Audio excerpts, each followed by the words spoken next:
ఈయన శోభనం గురించి వాళ్ళందరూ మాట్లాడుతుంటే సిగ్గుపడిపోయి నవ్వుతూ ఉంటుంది. ఈలోపే బాలు అలా బయటకు వెళ్తుంటే, "ఒరేయ్ భరత ఎక్కడికి వెళ్తున్నావు?" అనగానే, సింహం అలా బయటికి వెళ్తుంది. అనగానే, "చాలు చాలులేరా ఇంట్లో ఉండు. రాత్రికి శాంతి ముహూర్తం కదా! కాళ్ళు బయట పెడితే కాళ్ళు ఇరగ్గొడతాను.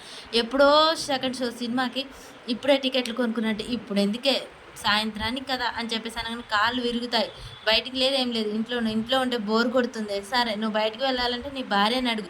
ఇదేంటే స్కూల్‌కి వెళ్ళాలంటే హెడ్ మాస్టర్‌ని అడిగినట్టు, నువ్వేంటి క్లాస్ టీచర్‌ని అడగమని చెప్తున్నావు" అని చెప్పేసి అనగానే, "అదంతే నువ్వు మీనాని అడిగితేనే బయటికి వెళ్తావు. లేకుంటే లేదు. నీ భార్య ఇష్టం" అని చెప్పేసి బామ్మ అనగానే, బాలు అలా మీనా వైపు చూస్తూ కన్ను సైగ చేస్తూ ఉంటాడు. మీనా కూడా అలా కళ్ళతో సైగ చేస్తూ ఉంటుంది. "ఏంటి ఇద్దరు మాట్లాడుకోకుండా కళ్ళతో సైగ చేస్తారు? మీరు మాటలు రావా?" అని బామ్మ అంటుంది. "నోరు తెరిచి అడగరా బడుద్దాయి" అని చెప్పేసి అనగానే, మీనా అని ప్రేమగా పిలుస్తుంటాను. "ఆ" అని మీనా అంటూ ఉంటుంది. "నేను బయటికి వెళ్తాను. నాకు చాలా బోర్ కొడుతుంది" అనగానే, "సరేలే బామ్మ వెళ్ళనివ్వండి. బోర్ కొడుతుంది అంటున్నాడు కదా!" అని చెప్పేసి అనగానే, "చూసావా మీనా ఎంత మంచిదో ఒక్క మాటతోనే ఒప్పుకుంది" అని చెప్పేసి ఇక వెళ్ళిపోతాడు. ఫ్రెండ్స్‌తో జరిగిందంతా చెప్పి, "నాకు ఈ పెళ్ళంటేనే ఇష్టం లేదురా. అయినా మా బామ్మ బలంతం మీద శోభనం చంపుతుంది" అని చెప్పేసి, "మా బామ్మ శోభనాన్ని చంపుతుందిరా. ఈరోజు శోభనమరా కంగ్రాట్స్ ఏంట్రా మీరు నా మందు తాగి నాకే ద్రోహం చేస్తారా? నాకు ఈ పెళ్ళే ఇష్టం లేదంటే శోభనానికి కంగ్రాట్ చెప్తున్నారేంట్రా? మీరు చెప్పేది ఎలా ఉందో తెలుసా? ఐసీయూలో ఉన్నవానికి పూల బొకే ఇచ్చి కంగ్రాట్ చెప్పినట్టు ఉంది. అదేంటి మామ అలా అంటావు? ఈ రోజుల్లో మనలాంటి అబ్బాయిలకు పెళ్ళిళ్ళు కావడమే ఘనంగా ఉంది. అలాంటిది నీకు కోరి వచ్చిన మా చెల్లె మీనాని ఇలా చేస్తావా? లేదు మామ నీకు ఇది న్యాయం కాదు. నువ్వు ఎంచక్కా నీ జీవితం స్టార్ట్ చేయి. పిల్లా పాపలతో కలకల్లాడు. ఏంట్రా పిల్లా పాపలతో ఉండేది? నాకు కారు అవి కడతానికే నాకు ఆ డబ్బులు లేవు. ఇప్పుడు ఇక పిల్లలు, పెండ్లం ఇవన్నీ అంటే నేనేట్రా నా వల్ల కాదు ఇవన్నీ" అనగానే, "మామ అలా అనకురా ఫస్ట్ ఇంటికైతే వెళ్దాం పద" అని చెప్పేసి అయితే బాలుని ఏదో ఒక విధంగా ఫ్రెండ్స్ శోభనానికి ఒప్పిస్తారు. ఇంటికొచ్చేసరికి ఇక బామ్మ పరుపుని కర్రతో బాదుతూ ఉంటుంది.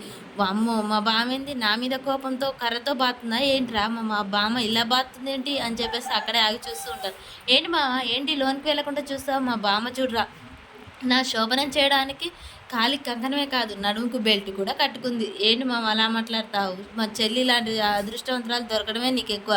నువ్వు కమిట్ అయిపో నేను చెప్తాను మిత్రద్రోహి. నా మందు తాగి నాకే ద్రోహం చేస్తారా? ద్రోహం లేదు ఏమీ లేదు మామ. నువ్వు కమిట్ అయిపోవాల్సిందే. మనలాంటి అబ్బాయిలకు పెళ్ళిళ్ళు కావడమే ఘనం.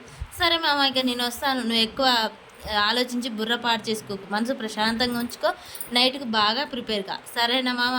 ద్రోహి కదరా అనగాని చెప్పేసి ఫ్రెండ్స్ వెళ్ళిపోతూ ఉంటాడు. ఇక బాలు మాత్రం అక్కడే ఉండి, "మా బామ్మ ఏంటి ఇలా బాదుతుంది? నన్ను బాదుతుందా ఏంటి దగ్గరికి వెళ్తే" అని చెప్పేసి అనగా, "ఏంటి బామ్మ ఏంటి నువ్వు బెడ్ మీద డ్రమ్స్ వాయిస్తున్నావు" అని చెప్పేసి అనగానే, "నువ్వెందుకురా అంత కోపంగా బెడ్ మీద కొట్టావు" అనగా, "నువ్వెందుకు కొడుతున్నావు? నేనందుకు సేడ్చావులే బడుద్దాయి. సరే ఇవన్నీ నీకెందుకులే గాని ఆ పరుపు తీసుకొని లోనికి రా" అని చెప్పేసి బామ్మ వెళ్ళిపోతూ ఉంటుంది. "ఏంటి బామ్మ సినిమా రిలీజ్ అయినాక కూడా సినిమా పేరు చెప్పకుండా దాసినట్టుంది. శోభనం అని నాకు తెలుసు కదా! ఈ బెడ్ నాకే కదా!" అని చెప్పేసి బాలు గునుక్కుంటూ లోనికైతే వస్తాడు.